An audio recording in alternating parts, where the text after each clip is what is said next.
Assalamualaikum warahmatullahi wabarakatuh. Perkenalkan, nama saya Nani Umar, calon guru penggerak Angkatan 11 dari Kabupaten Kota Tidore, Kepulauan. Pada video kali ini, saya akan memaparkan kesimpulan dan refleksi pemikiran Ki Hajar Dewantara pada modul 1.1 koneksi antar materi. Namun sebelumnya, saya akan memperkenalkan fasilitator saya, Bapak Tamrin Umamid SPD, dan pengajar praktek saya, Bapak Kurniawan Sirajuddin SPD. Pendidikan dan pengajaran adalah dua hal yang berbeda, di mana pengajaran adalah proses pendidikan dalam memberi ilmu untuk kecakapan hidup anak secara lahir dan batin.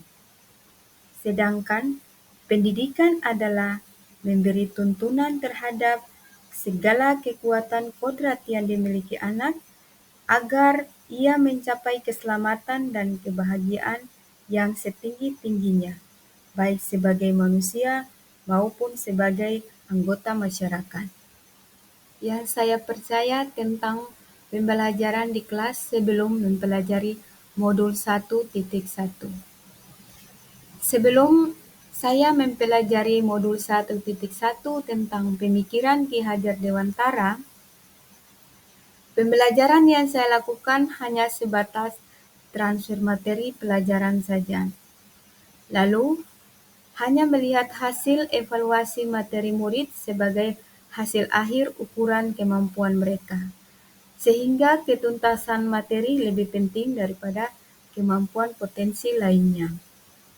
Selain itu, saya beranggapan bahwa murid hanya sebagai objek pembelajarannya saja, sehingga pembelajaran terpusat pada guru atau teacher center.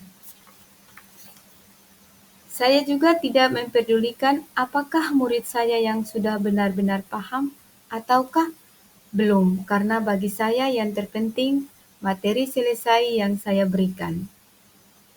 Sebelumnya, saya juga beranggapan bahwa keberhasilan pembelajaran siswa adalah pencapaian nilai KKM, sehingga saya pun sering tidak puas jika banyak murid saya yang tidak tuntas KKM setelah melakukan evaluasi, yang berubah dari pemikiran dan perilaku setelah mempelajari modul ini. Setelah saya mempelajari modul 1.1 tentang pemikiran Ki Hajar Dewantara, saya menyadari bahwa yang saya pikirkan dan saya lakukan selama ini tidaklah tepat.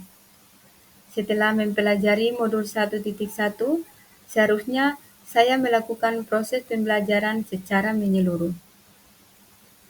Dalam proses pembelajaran, bukan hanya aspek kognitifnya saja, namun juga aspek psikomotor, spiritual, sosial, dan budaya. Murid bukanlah sebagai objek pembelajaran, melainkan sebagai subjek pembelajaran, yang mana murid memiliki kebebasan dalam berekspresi, menyampaikan pendapat, dan berkreasi dalam proses pembelajaran. Dalam proses pembelajaran, guru harus berperan sebagai fasilitator. Kemudian, dalam proses pembelajarannya juga, guru harus ikhlas dan penuh kesabaran agar tercapai pembelajaran yang menyenangkan dan tentunya berpihak pada murid. Selain itu, saya juga harus memahami karakteristik murid karena setiap anak lahir dengan kelebihan dan kekurangan yang berbeda. Saya juga harus menghargai setiap karakter murid dan memberi mereka kesempatan untuk tumbuh sesuai dengan kodratnya. Yang dapat segera saya terapkan lebih baik lagi di kelas saya dalam mencerminkan pemikiran KHD adalah yang dapat saya terapkan adalah dalam pembelajaran di kelas, antara lain merancang pembelajaran yang interaktif dan menyenangkan dengan melibatkan murid sebagai subjek pembelajaran atau student center. Berikutnya, saya akan menerapkan pembelajaran abad 21, yaitu berpikir kritis, kreatif, komunikatif, dan kolaboratif. Dengan berpegang teguh pada konsep pembelajaran yang memerdekakan anak, pembelajaran tidak lagi menuntun, melainkan karena tugas guru adalah memberi tuntunan atau arahan yang baik kepada murid sehingga pembelajaran yang berpihak pada murid dapat tercapai dengan baik.